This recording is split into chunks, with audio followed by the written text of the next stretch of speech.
Hoy vamos a conocer cómo suenan 5 instrumentos musicales. ¿Están listos?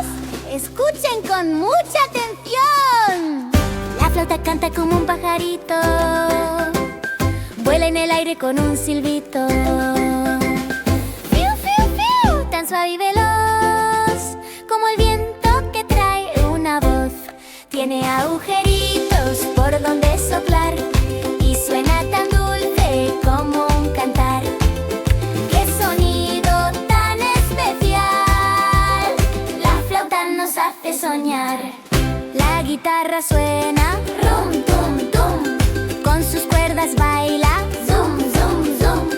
Cuando la tocas con emoción, nace la música del corazón. Tócala suave, tócala fuerte y verás qué ritmo tan excelente. Desde el campo hasta la ciudad, la guitarra da felicidad. El violín canta con voz muy fina, como brisa marina. Cuando lo rozas con el arco así, cuenta historias solo para ti. Llora, ríe y puede volar. El violín te va a encantar. Tan elegante como un cisne real.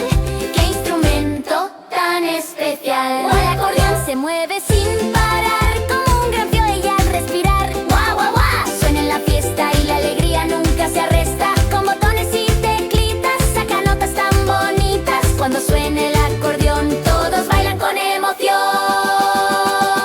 ¡Bum, bum! Suena el tambor, marca el ritmo con gran sabor. Redobla fuerte con emoción y hace latir el corazón. Puede sonar lento o muy veloz.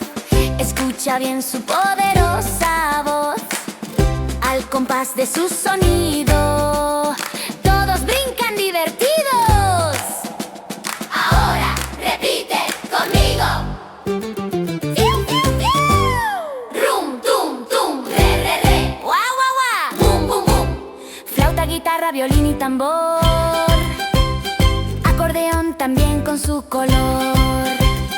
Cada uno suena diferente y todos juntos son sorprendentes. La flauta vuela, tip, tip, tip. La guitarra canta, rum, tum, tum. El violín suspira, re, re, re. Y el tambor retumba, bum, bum, bum. Acordeón se ríe, guau.